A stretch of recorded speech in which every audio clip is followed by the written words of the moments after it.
Je travaille à la poste depuis 40 ans. Ils sont complètement timbrés à la poste. Timbré à la poste. Comme c'est spirituel. Mais oui, il y a aussi je m'en tamponne, ils mettent le paquet. Gna. À la base, moi j'ai fait facteur pour apporter des lettres d'amour. Ben j'apporte plus que des paquets Galaxus et Zalando. Je vois. Et maintenant, en plus, ils veulent augmenter les prix des timbres.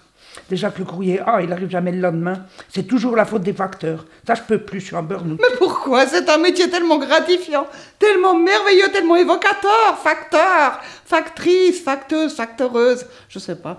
Pardonnez-moi. Ah, vous trouvez? Avant, on avait le temps de s'arrêter, porter les paquets, boire un café, discuter un peu. Maintenant, on a une cadence, nom de Dieu, nom de Dieu. Rien que dans mon quartier, dans ma tournée, j'ai dû mémoriser 164 codes d'entrée d'immeuble.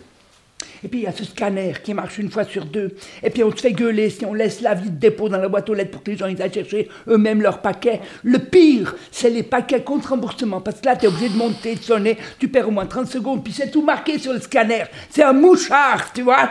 Et maintenant, sur le vélomoteur, ils nous ont mis un grand frigo jaune pour mettre tous les paquets Galatus, Zalando dedans. Alors ça penche et puis les parasols, ils rentrent pas. Oh oui, je comprends votre désillusion.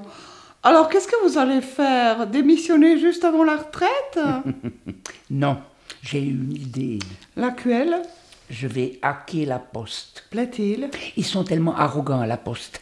Ils sont tellement sûrs de leur système de cybersécurité qu'ils veulent offrir une récompense de 250 000 balles à celui ou celle qui arrivera à faire péter leur code source. Et donc? Ben, je vais faire péter leur code source.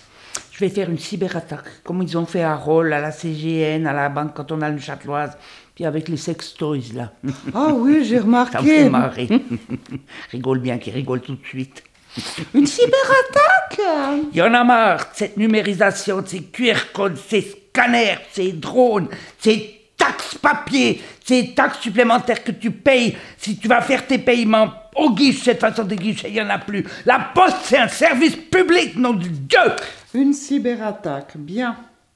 Mais vous êtes doué en informatique, hein? Non, mais j'ai vu sur le Darknet que si tu veux pirater un système, tu dois introduire un troll dedans. Un troll, certes. Et qu'est-ce que vous ferez avec les 250 000 francs? Je m'achèterai un cheval à la place de mon vélomoteur pour ralentir le monde, parce qu'il n'y a plus d'aide d'amour. Oh, je vous trouve bien pessimiste, Jocelyne. Maintenant, t'envoies, je t'aime, 2 secondes après, tu reçois, moi aussi. Ça veut dire que t'as plus le temps d'avoir la trouille, plus le temps de te réjouir. C'est ça qui va pas, les gens sont trop pressés. Certes, l'économie désirante n'est plus ce qu'elle était. Avec mon cheval, on ira porter des lettres d'amour partout, qui arriveront quand elles arriveront. Et comment vous allez introduire ce troll dans leur système? Ben, comme on n'a pas de troll chez nous, je suis allée chez Chiliguère et j'ai trouvé un nain de jardin. Donc demain matin, à la 1er heure, je vais aller à la centrale de tri, puis je vais le poser sur l'ordinateur de ma chef de service.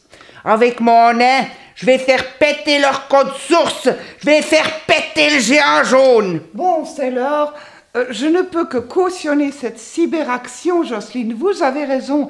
L'économie a tué l'économie désirante. Plaît-il? Écoutez, passez-le-moi, je ne peux pas résister.